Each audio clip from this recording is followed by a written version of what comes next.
박근혜 대통령은 이달 25일 제70차 유엔 총회와 유엔 개발 정상회의에 참석하기 위해 뉴욕으로 출국합니다.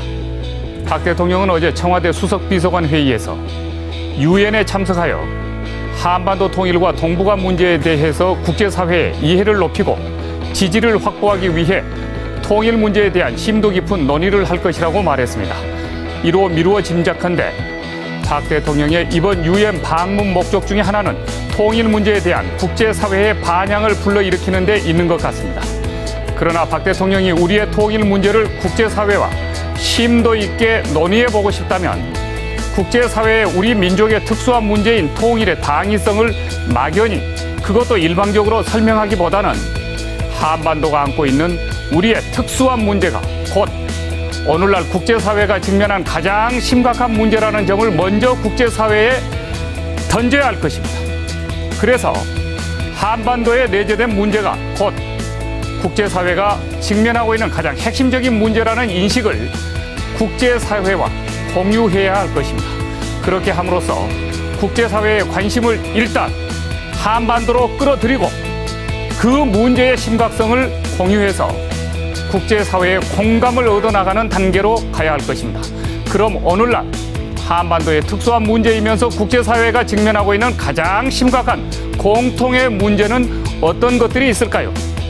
그것은 다음에 세 가지라고 생각합니다. 첫째, 핵 문제입니다. 둘째, 빈곤 문제입니다. 그리고 셋째, 난민 문제입니다.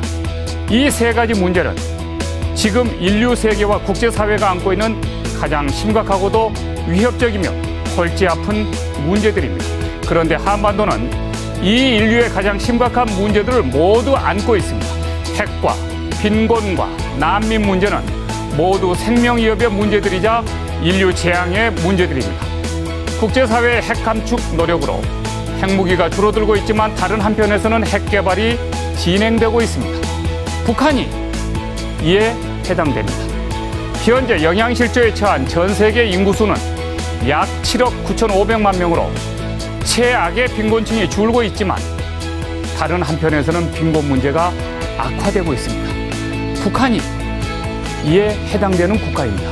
지금 세계인들의 가장 심각한 문제는 난민 문제입니다. 난민 문제. 시리아 내전으로 인해서 시리아를 탈출해 터키에 들어온 난민만 120만 명이 넘습니다.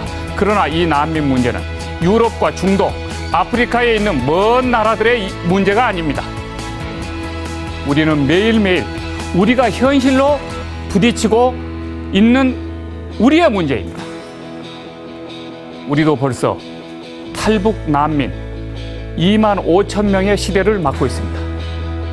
박 대통령은 유엔에 가서 통일 문제를 호소하기에 앞서 한반도 문제이자 동시에 국제사회의 문제이기도 한 북핵과 북한의 빈곤과 그리고 북한으로부터 유입되는 난민 문제를 역설해야 합니다. 그래서 이 문제를 어떻게 국제기구와 협력하여 한국이 주도적으로 풀어낼 것인가에 대한 비전을 제시해야 합니다. 이것이 곧 국제사회로부터 박 대통령의 통일 공감을 가장 빨리 얻어낼 수 있는 지름길이자 미래의 통일한국, 대한강국으로 하는 첩경이라고 생각합니다.